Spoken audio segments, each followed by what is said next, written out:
हैं और अपना जो फोर्थ चैप्टर चल रहा है फिजिक्स में क्लास 12th का, हम उसी सीरीज को आगे बढ़ाते हैं। आज का टॉपिक है magnetic field on the axis of circular current loop. यानी कि आज के टॉपिक में हम सभी को ये जो एक लूप दिख रहा है ना आपको, सर्कुलर लूप, याद रखना इस लूप का जो ये वाला पार्ट है इधर साइड पीछे वाला, ये अंदर की ओर है, और ये वाला जो पार्ट है ना इधर वाला, ये आगे की ओर है। समझ में आया ना? तो ये जो ये वाला पार्ट दिख रहा है आपको, ये आगे की ओर है और ये वाला पार्ट पीछे की ओर है। ठीक है ना? अब मान के चलते हैं कि यार इस लूप में करंट फ्लो हो रही है, तो अगर इस लूप में करंट फ्लो हो रही है तो मान लो करंट यहाँ नीचे से ऐसे ऊपर इधर की ओर जा रही है, ये करंट ऐसे बाहर की ओर आ रही है। ठीक है ना? ऐसे करके है लूप, लूप ऐसे रखा गया, देखो आप आपकी तरफ आगे की ओर, फिर यहाँ से पीछे करंट, फिर ऐसे आगे। तो लूप कुछ इस तरीके से रखा गया। कोई प्रॉब्लम? एग्जाम्पल दे देता हूँ आपको, एक सेकेंड। जैसे देखिए ये टेप का सर्कुलर लूप है ना, तो लूप ऐसे रखा गया देखो, और करंट ऐसे जा रही है यहाँ से आगे, फिर यहाँ से पीछे, फिर ऊपर, और फिर आगे, आगे फिर नीचे, फिर यहाँ से पीछे हुई करंट, और फिर यहाँ से आगे की ओर, फिर नीचे। तो ऐसे लूप रखा हुआ है। तो ये जो लूप बना है इसकी पोजीशन कुछ ऐसी है। बात क्लियर हो गई? अब इसके सेंटर से किसी पी पॉइंट पे आगे, सेंटर से किसी पी पॉइंट दूरी पे हमें कितना मैग्नेटिक फील्ड इस पूरे लूप ने बना देना है, वही निकालना है। कोई प्रॉब्लम? चलिए तब देखिए, ये करंट तो यहां से ऐसे बाहर की ओर है, और यहां से करंट कहाँ है? फिर पीछे की ओर, यहां से पीछे और फिर ऐसे बाहर की ओर। तो आपको पता है इस लूप का जो हर एक छोटे से छोटा एलिमेंट है, आपको अगर एलिमेंट नहीं समझ आ रहा तो इससे पहले वाली वीडियो, बायोट सावर्ट लॉ की वीडियो जरूर देख लेना, मैं लिंक नीचे डिस्क्रिप्शन में दे दे रहा हूँ प्लेलिस्ट का। तो हम क्या करेंगे, देखो इस लूप के हर एक छोटे से छोटे एलिमेंट से, एलिमेंट मतलब ऐसे मतलब छोटा सा टुकड़ा, तो एक हर एक छोटे से छोटा टुकड़ा उस पी पॉइंट पे क्या बनाएगा? Magnetic field. बोलो क्यों? क्योंकि सर इस लूप में है करंट, और जब भी करंट कैरिंग कॉइल है तो अपने आसपास क्या क्रिएट करती है? Magnetic field. अब क्योंकि इस कॉइल के छोटे छोटे बहुत सारे एलिमेंट्स होंगे, हर एक छोटे छोटे एलिमेंट क्या बनाएंगे पी पॉइंट पे? Magnetic field. तो मान लो हम क्या करते हैं, हम दो एलिमेंट ले लेते हैं जो डायगोनली अपोजिट है। जैसे कि मान लो एक एलिमेंट हमने ये ले लिया, यहाँ पे हमने एक छोटा सा एलिमेंट मान लिया, ये इस एलिमेंट का नाम रख दिया हमने डीएल। डीएल दिखा रहा है वेरी स्मॉल एलिमेंट। ठीक है? और ऐसे यहां से अंदर की और इसके जस्ट अपोजिट, डायगोनली अपोजिट मतलब ये एलिमेंट के जस्ट डायगोनली अपोजिट कौन सा एलिमेंट आएगा? दूसरा एलिमेंट आएगा, ये। तो इस एलिमेंट का नाम हमने रख दिया, अगर वो डीएल है तो इसको डीएल डैश मान लो। कोई प्रॉब्लम तो नहीं है ना? ठीक है। अब जरा देखने की कोशिश करो, इस लूप की जो रेडियस है उसको भी हम नाम दे देते हैं। Let's say that the radius of this loop is a.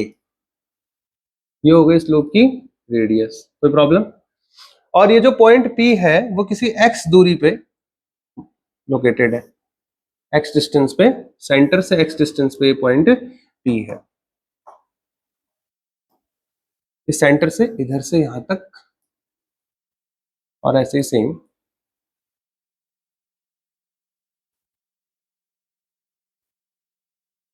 इधर की और ऐसे।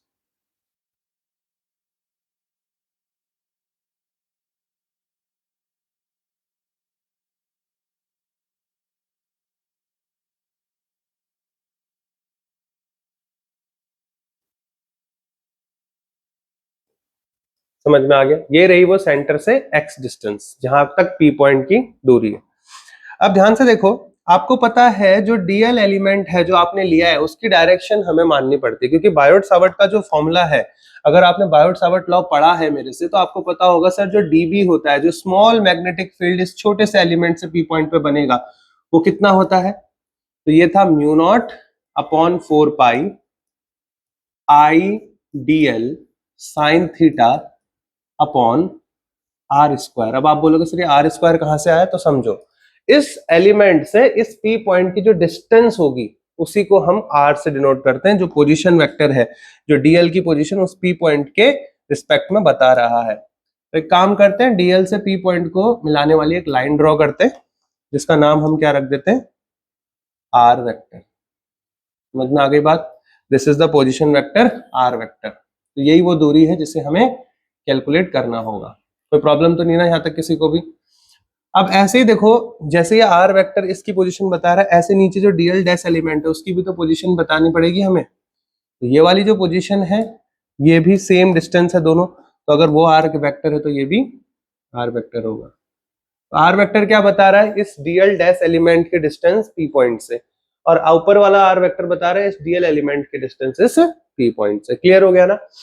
तो अगर बायोट सावर्ट लॉ को थोड़ा मॉडिफाई करके लिखें तो आपको पता है, देखो अगर इसको वेक्टर फॉर्म में लिखना चाहो तो कैसे लिखोगे, DB vector equals to mu naught upon 4 pi I, आपको पता है यहां पे क्या आएगा, DL vector cross R cap, याद होगा ये पिछली वीडियो में मैंने बता रखा है, अपॉन आर स्क्वायर।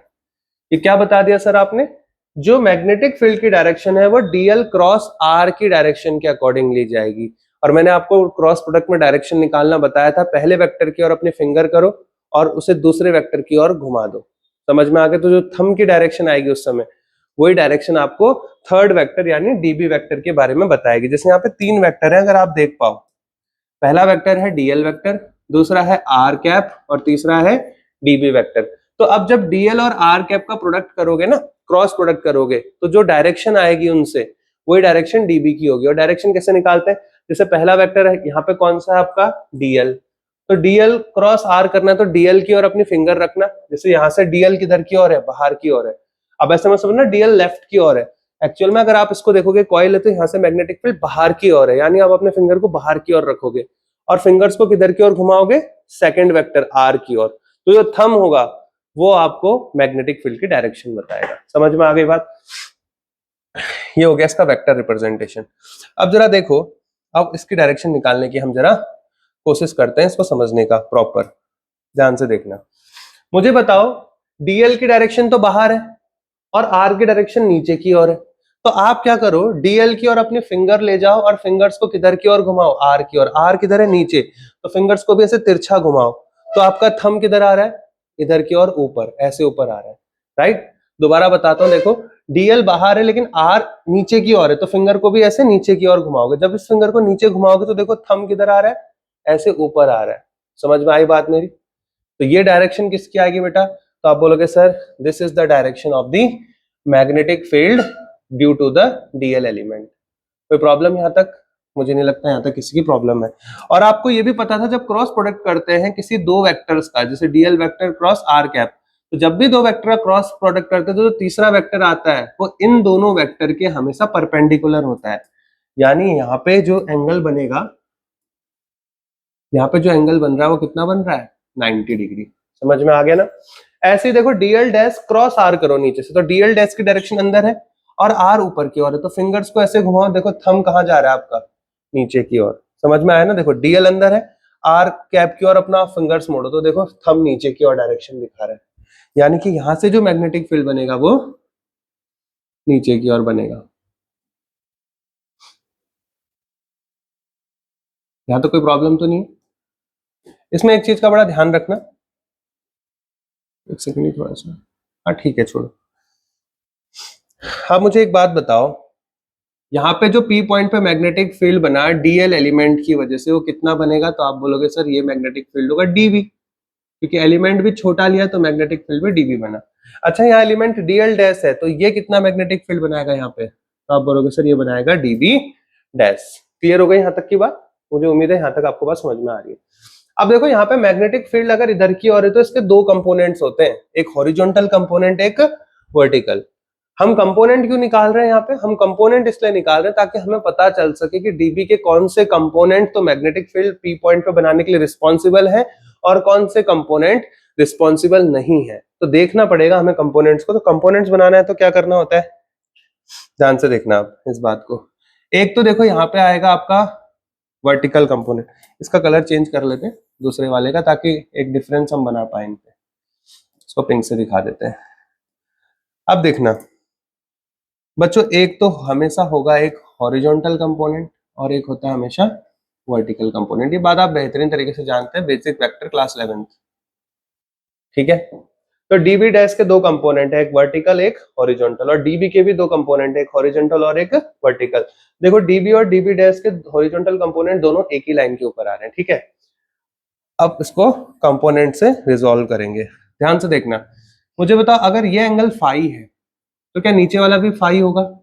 आप बोलोगे क्यों, तो मैं बोलूंगा देखो जो ऊपर ट्राइंगल बन रहा है ये डैश वाली लाइन से और ये व्हाइट लाइन और ऑरेंज लाइन से, ये जो ऊपर ट्रायंगल बन रहा है ए एक्स और आर वाला, ऐसा ही तो नीचे भी बन रहा है, देखो ए एक्स और आर, क्योंकि अगर ये रेडियस है, अगर ये ए है तो ये भी तो क्या होगा, ए ही होगा। तो दोनों ट्रायंगल एक जैसे ही हैं, तो अगर ये फाई है तो इसको भी क्या होना पड़ेगा, फाई। अब एक चीज देखो और समझने की कोशिश करना, ये जो येलो वाली डॉटेड लाइन है और ये व्हाइट वाली जो लाइन है, इनके बीच का टोटल एंगल कितना है, 90 डिग्री। जिसमें से ये अगर टोटल एंगल इनके बीच का 90 है, ध्यान से देखना, अगर टोटल एंगल इनके बीच का 90 है, उसमें से इतना एंगल तो फाई हो गया। तो जो बच गया एंगल ये वाला, ये जो बचा हुआ एंगल है, ये कितना होगा, तो आप बोलोगे सर ये होगा 90 माइनस फाई। क्यों, क्योंकि पूरा एंगल 90 है, तो अगर ये बचा हुआ निकालना है तो क्या करोगे, आधा पार्ट तो कुछ फाई है, तो बच कितना गया, तो आप बोलोगे सर जो रिमेनिंग एंगल है वो यहाँ पे होगा 90 माइनस फाइव। तो बचा हुआ एंगल होगा 90 माइनस फाइव। कोई प्रॉब्लम? अब जरा ध्यान से देखना और समझने की कोशिश करना। देखो ये ऑरेंज वाली लाइन जो थी, जिसके ऊपर मैंने रेड लाइन को भी ड्रॉ किया, और ये आपकी ब्लू वाली, इन दोनों के बीच का एंगल भी कितना है, 90। अब अगर इन दोनों के बीच का एंगल 90 है, तो उसमें से कुछ पार्ट तो उसका 90 माइनस फाइव हो गया, तो बचा हुआ कितना होगा, तो आप बोलोगे सर बचा हुआ एंगल होगा 5। तभी तो 90 माइनस 5 प्लस 5 वापिस आपको क्या आंसर दे देगा, 90 डिग्री। देखो टोटल एंगल अगर 90 है मेरे बच्चों, तो आप एक बार खुद बताओ, अगर ये पूरा एंगल 90 है तो ये 90 माइनस 5 है, इसमें 5 जोड़ो, देखो 5 से 5 कट जाएगा, आंसर क्या आएगा, 90। समझ में आ गया ना, तो ये एंगल 5 होगा। सिमिलरली आप नीचे भी सॉल्व करोगे तो आपको यही चीज देखने को मिलेगी कि यार ये, दोबारा समझा देता हूँ यहाँ पे, देखो ये व्हाइट लाइन और डॉटेड येलो लाइन के बीच का एंगल तो 90 है, जिसमें से कुछ पार्ट 5 हो गया, तो बचा हुआ कितना होगा, तो आप बोलोगे सर बचा हुआ होगा 90 माइनस 5, राइट। अब एक बार देखो येलो और पिंक वाली लाइन को, इस लाइन को, सॉरी ऑरेंज और पिंक वाली, ये वाली लाइन, ये एंगल टोटल कितना है 90, जिसमें से कुछ पार्ट तो 90 माइनस 5 हो गया, तो बचे हुए एंगल का वैल्यू क्या होगा, वो होगा 5। यहां तक रिजॉल्व करने में मुझे लगता है किसी को कोई दिक्कत नहीं होगी, ठीक है ना। अब देखते हैं हम अपने कंपोनेंट्स को। देखो डीबी के ये दो कंपोनेंट है, जिसके साथ एंगल लगा होता है वो होता है आपका कॉस कंपोनेंट, और जिसके साथ फाई नहीं है वो होगा आपका साइन कंपोनेंट। तो एक को कंपोनेंट में बांट देते हैं, तो जैसे डीबी वेक्टर है, तो ये ऊपर वाला इसका कौन सा कंपोनेंट हो गया, तो आप बोलोगे सर ये होगा डीबी कॉस फाई, और ये क्या होगा बेटा, डीबी, ये होगा आपका डीबी साइन फाई। कोई प्रॉब्लम? ऐसे नीचे देखो डीबी डैश है, इसके साथ यहाँ पे थीटा एंगल लगा, फाई एंगल है, तो जिसके साथ एंगल होता है वो क्या हो जाएगा, डीबी डैश कॉस फाई, और ये क्या हो जाएगा आपका डीबी डैश साइन फाई। अब यहाँ पे एक चीज नोटिस करना, जितना आपने डीएल का लेंथ लिया था उतना ही डीएल डैश का भी लेंथ था, तो जितना डीएल यहाँ पे मैग्नेटिक फील्ड बना रहा है डीबी, उतना ही डीएल डैश भी यहाँ पे मैग्नेटिक फील्ड बनाएगा जो डीबी डैश है। तो मैं कह सकता हूं वी हैव टेकन, यहाँ पे लिख देता हूं, वी हैव, हमने लिया है, क्या लिया है बेटा, वी हैव, आप लिख सकते हो DL equals to DL dash, ये हमें पता है। तो अगर ये इक्वल है तो फिर डीबी भी क्या हो जाएगा, डीबी डैश के इक्वल ही होगा, ठीक है ना। बस इसको लिखने की जरूरत नहीं है, आप ऊपर से बता दो तो अंडरस्टूड ही है, ठीक है। यहां तक की बात समझ में आ गई। तो अब जरा ध्यान से देखना, देखो पी पॉइंट पे दो एलिमेंट ने मिलकर मैग्नेटिक फील्ड बनाया, एक इसने और एक इसने, और ये दोनों एलिमेंट डायगोनली अपोजिट हैं। दोनों का मैग्नेटिक फील्ड यहाँ पे बना पी पे, एक इधर साइड बना एक इधर साइड। तो आप देखो दोनों के कौन से कंपोनेंट कैंसिल हो जा रहे हैं, वर्टिकल वाले, यानी डीबी कॉस फाई वाले जो कंपोनेंट है वो कंट्रीब्यूट नहीं कर रहे हैं मैग्नेटिक फील्ड में। सिर्फ मैग्नेटिक फील्ड बनाने में कौन कंट्रीब्यूट कर रहा है, डीबी साइन फाई। तो दोनों से मिलके कितना मैग्नेटिक फील्ड बना पी पॉइंट में, डीबी साइन फाई और डीबी डैश साइन फाई, दोनों को जोड़ देंगे। पर याद रखना सिर्फ यही दो नहीं है, इन दोनों को ही नहीं जोड़ना, अगर इन दोनों को जोड़ना होता सीधे आंसर आ जाता।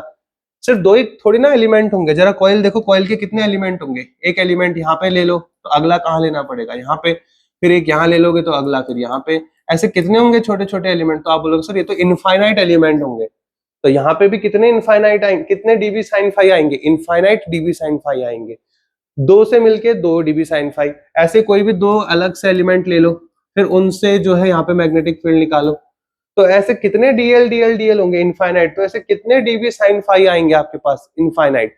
कंफ्यूज मत होना डीबी और डीबी डैश में, क्योंकि दोनों बराबर ही हैं, यहाँ पे हमें पता चल जा रहा है, क्योंकि डीएल और डीएल डैश भी इक्वल है, ठीक है ना। तो अगर हमें इनफाइनाइट चीजों को जोड़ना है तो बेटा अब हमें इंटीग्रेशन करना पड़ेगा पी पॉइंट पे बनने वाले मैग्नेटिक फील्ड का। लेकिन मैग्नेटिक फील्ड है कितना, डीबी साइन फाइव।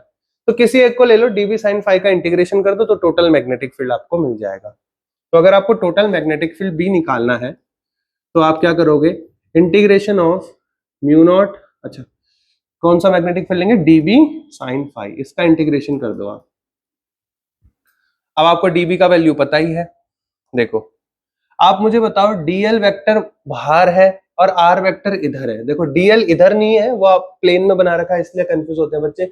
डीएल बाहर है और आर वेक्टर इस प्लेन ऑफ बोर्ड में है, तो एंगल कितना बन रहा है, डीएल बाहर है आर इधर है, 90 डिग्री। तो यहाँ पे साइन थीटा 90 रखेंगे, और जैसे यहाँ पे साइन थीटा 90 रखोगे तो डीबी का फॉर्मूला क्या बन जाएगा, mu naught I DL upon 4 pi R square. तो इस वैल्यू को यहाँ रख दो डीबी की, राइट। चलो फटाफट से करते हैं। तो यहाँ से बी कितना आ जाएगा बेटा, तो आप बोलो सर बी आ जाएगा इंटीग्रेशन, डीबी की वैल्यू कितनी है, mu naught I DL, sign तो 90 हो गया, साइन 91 होता है। यहाँ पे जो साइन थीटा उसे 90 लेना पड़ेगा, क्यों, क्योंकि डीएल बाहर है आर इधर है, एंगल 90 डिग्री, और साइन 90 डिग्री कितना होता है 1। तो इसलिए सीधा direct I DL 4 pi R square लिख दिया। तो mu naught I DL upon 4 pi R square sine phi. कोई प्रॉब्लम, मुझे नहीं लगता यहाँ तक किसी को प्रॉब्लम होगी। अब बेसिक से कैलकुलेशन रह गई है, तो मैं एक काम करता हूँ, थोड़ा स्पेस बना लेते हैं यहाँ पे, ताकि थोड़ा सा आप लोगों को लिए भी समझने में आसानी हो जाए। तो मैंने इसको छोटा कर दिया, आप वीडियो को पीछे कर लेना और फिर देख लेना, ठीक है ना, पॉज करके लिख लेना, पहले समझ लो। तो बी कितना आ गया बेटा यहाँ से, mu naught I D L upon 4 pi R square sine phi. अब जो जो कांस्टेंट है इंटीग्रेशन करना आपको आना चाहिए, किसी भी कांस्टेंट का इंटीग्रेशन नहीं हो सकता, इसलिए सारे कांस्टेंट बाहर कर लो। तो बी कितना हो जाएगा यहाँ से, देखो म्यू नॉट आई, ये तो कांस्टेंट है, 4 पाई आर स्क्वायर भी कांस्टेंट है, देखो 4 पाई तो कांस्टेंट है, और आर दूरी है तो इस सर्कल की हर पॉइंट में फिक्स होगी ना, तो आर भी कांस्टेंट, आर स्क्वायर को भी बाहर ले लो। साइन फाइव, ये फाइव एंगल भी कांस्टेंट है, चेंज नहीं होगा, तो साइन फाइव भी कांस्टेंट है, बाहर आ गया। सिर्फ इंटीग्रेशन किसका करना है हमें, डीएल का। अब ये सारे DL DL DL DL DL जुड़ जाएंगे तो क्या मिल जाएगा आपको, इस पूरे सर्कल का सरकमफेरेंस, जिसको हम क्या बोलते हैं 2 पाई आर। लेकिन यहाँ रेडियस क्या दे रखी है, ए, तो इसका ध्यान रखना, आर मत लिख देना। तो यहाँ से जो मैग्नेटिक फील्ड आएगा बी, वो कितना आ जाएगा, mu naught I upon 4 pi R square sine phi. क्या यहाँ से साइन फाइव निकाल सकते हो ट्रिग्नोमेट्री का इस्तेमाल करके, साइन थीटा क्या होता है बेटा, साइन फाइव क्या होगा, perpendicular upon hypotenuse, A B is perpendicular और आर इज हाइपोटेनियस, तो ये क्या आ जाएगा, ए अपॉन आर। तो साइन फाइव को क्या लिख सकते हैं यहाँ से, ए अपॉन आर, और डीएल का इंटीग्रेशन करोगे तो सरकमफेरेंस आ जाएगी, दैट इज 2 पाई ए। किसी को कोई प्रॉब्लम यहाँ तक, मुझे नहीं लगता यहाँ तक अब किसी को प्रॉब्लम होनी चाहिए। इसको थोड़ा छोटा करके इधर कर लेते हैं और अपनी पूरी बात आगे कंटिन्यू करते हैं यहाँ से, ठीक है ना।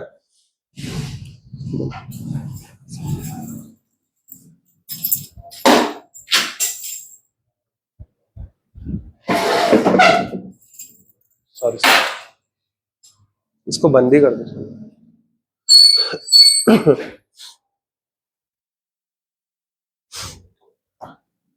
अब जरा ध्यान से सुनना सभी लोग, आपको यहाँ पे क्लियर दिख रहा है कि देखो ये 2 पाई है, तो 2 पाई से 4 पाई 2 टाइम्स कट जाएगा, तो यहां से आपको क्या मिलेगा, तो देखो आपको मिलेगा b equals to mu naught I A square upon 2r cube, यही मिलेगा। अगला स्टेप यहाँ लिख देता हूं, तो यहाँ से b कितना हो जाएगा, तो आप बोलोगे सर ये आ जाएगा, अच्छा ये b कहाँ पे निकाल रहे हो आप, एक्सिस पे, तो इसको b एक्सिस भी लिख सकते हो, मैग्नेटिक फील्ड एट एक्सिस।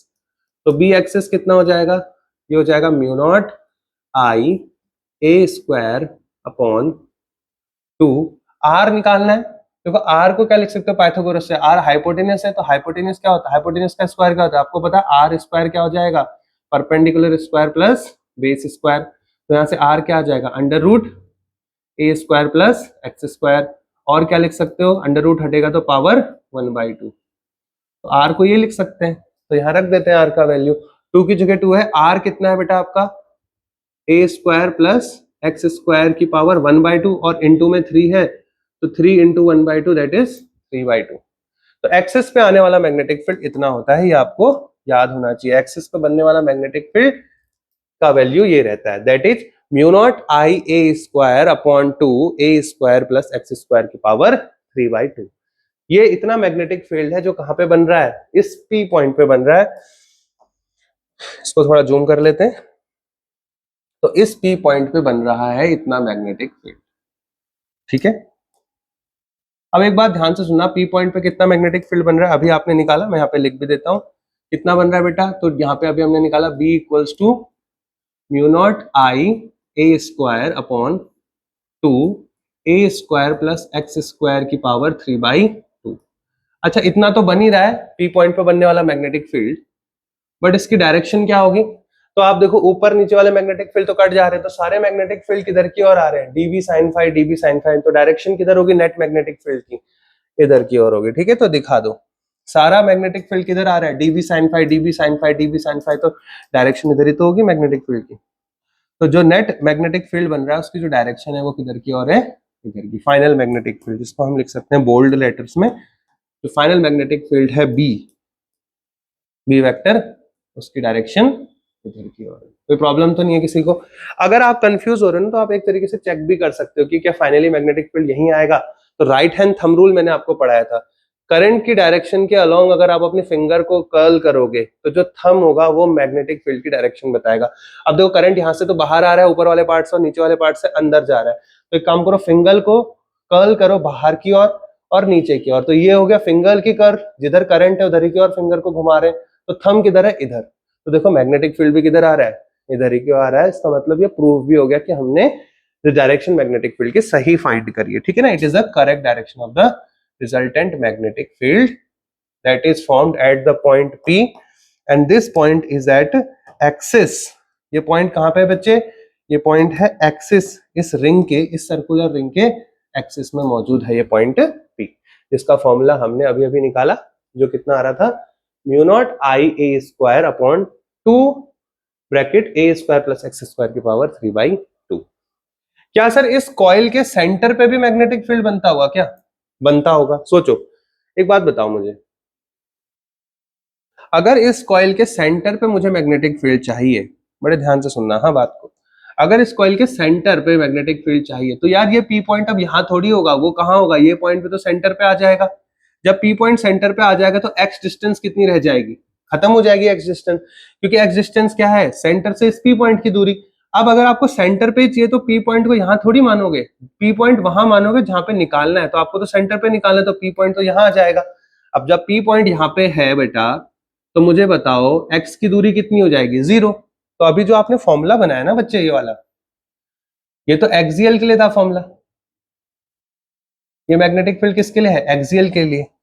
लेकिन अगर आप magnetic field centre of the ring निकालोगे, यानी बी सेंटर निकालना चाहो, तो वो कितना होगा। तो अगर सेंटर पे मैग्नेटिक फील्ड निकालना है तो आपको पता है सर उसके लिए x0 लेना पड़ेगा, क्योंकि x उस पॉइंट की दूरी होती है रिंग से। अब क्योंकि बाहर एक्सिस में चाहिए था तो p पॉइंट बाहर था तो कुछ डिस्टेंस आती थी, पर अगर p पॉइंट ही सेंटर बन जाए तो x0 हो जाएगा। इस केस में जो b सेंटर आएगा वो आएगा mu naught I A square upon 2, x तो हट जाएगा, एक्स स्क्वायर तो हट जाएगा, और ए स्क्वायर ही बचेगा खाली। x तो 0 है तो 0 का स्क्वायर 0, इस स्क्वायर से ये कट जाएगा, तो खाली क्या बचेगा आपका, तो अब बोलोगे सर नीचे खाली बचेगा a क्यूब। अब देखो a स्क्वायर से क्यूब हट जाएगा तो खाली a रह जाएगा। तो सिर्फ इसको शॉर्ट में क्या लिख सकते हैं, इस a स्क्वायर का तो a पूरा ही चला जाएगा और नीचे खाली a रह जाएगा। आई बात समझ में। तो सेंटर पे जो मैग्नेटिक फील्ड बनेगा वो कितना बनेगा, mu naught I upon 2a। Clear हो गई यहां तक की बात, किसी को कोई प्रॉब्लम, किसी को कोई तकलीफ, मुझे नहीं लगता यहां तक आपको किसी को प्रॉब्लम होनी चाहिए। बस एक्स स्क्वायर को 0 कर दिया तो देखो 2 तो 2 रहा, स्क्वायर से नीचे क्यूब बन गया, एक ऊपर a स्क्वायर, तो a स्क्वायर पूरा कट गया और नीचे a छूट गया। समझ में आ गया ना। तो बेटा मुझे एक बात बताओ, मैग्नेटिक फील्ड सेंटर पे ज्यादा होगा या एक्सिस पे ज्यादा होगा। तो बड़ी आसानी से देख सकते हो, पहले देखो सेंटर पे ज्यादा होगा या एक्सिस पे, खुद ही बताओ जरा आप सोच के ना। आपको एक हिंट देता हूँ, तो सेंटर पे ज्यादा होगा एक्सिस में। तो आप बोलोगे सर देखो डिनोमिनेटर यहाँ छोटा है तो आंसर तो सेंटर पे बड़ा आना चाहिए। तो मैग्नेटिक फील्ड सेंटर पे तो ज्यादा होगा, लेकिन जितना दूर जाते रहोगे फिर उसकी वैल्यू कम होती जाएगी। एक काम करते हैं, इसका बीच में ग्राफ भी बना लेते हैं एक बढ़िया सा। तो graph between X and B. तो ग्राफ जरा बना के देखते हैं इस केस का, जो कि पेपर में पूछा जा सकता है। तो देखो ये तो आपका वाई एक्सिस हो गया जहां पे आपका मैग्नेटिक फील्ड है। देखो ये तो आपका वाई एक्सिस हो गया जहां मैग्नेटिक फील्ड है, ठीक है। और ये रहा आपका एक्स एक्सिस जहां पे आपको वो डिस्टेंस दिखानी है, एक्स दूरी दिखानी है। तो ये तो आपका एक्स एक्सिस हो गया, तो ये तो एक्स एक्सिस हो गया, और ये आपका मैग्नेटिक फील्ड हो गया। अब देखो जैसे जैसे you are increasing the distance, यानी एक्स की वैल्यू बढ़ती जाएगी तो बी कम होता जाएगा, है ना। तो सेंटर पे जो मैग्नेटिक फील्ड है उसका वैल्यू सबसे ज्यादा आएगा। देखो बी सेंटर सबसे ज्यादा होगा, यानी इस कॉइल के अगर बिल्कुल मिड पॉइंट पे आप खड़े हो तो मैग्नेटिक फील्ड मैक्सिमम आएगा, और जैसे जैसे दूर जाते रहोगे, पी पॉइंट को खिसकाते रहोगे, तो मैग्नेटिक फील्ड कम होगा। यानी अगर एक्स ओरिजिन पे है तो आप सेंटर पे हो, और सेंटर पे मैग्नेटिक फील्ड आएगा मैक्सिमम, यानी कोई भी वैल्यू आएगी यहां तक। वाई एक्सिस में मैग्नेटिक फील्ड है, तो बी सेंटर लिख दो यहाँ पे, बी सेंटर। अब देखो जैसे जैसे आप एक्स डिस्टेंस को बढ़ाओगे तो इस रिंग से जितना एक्स डिस्टेंस बढ़ता जाएगा, तो देखो एक्स बढ़ेगा तो डिनोमिनेटर बढ़ेगा, तो बी कम होता जाएगा, यानी धीरे धीरे मैग्नेटिक फील्ड का वैल्यू कम होता जाएगा, कम होता जाएगा, और यहाँ से जीरो की ओर होगा। ऐसे ही अगर इस रिंग के पीछे साइड जाओगे तो काम एक ही होगा, यानी सिमेट्री से ये ऐसे बन जाएगा। तो इसके बीच का अगर ग्राफ आए कि किसी रिंग के एक्सिस पे बनने वाला मैग्नेटिक फील्ड कहां पे होगा, तो आप बोलोगे सर सेंटर पे ज्यादा होगा, और फिर आगे बढ़ते बढ़ते इसका वैल्यू धीरे धीरे कम होगा। सिमिलरली ये पी पॉइंट पीछे कर लो तो बात तो सही है, ठीक है। तो कल मिलते हैं, आज की क्लास इतनी।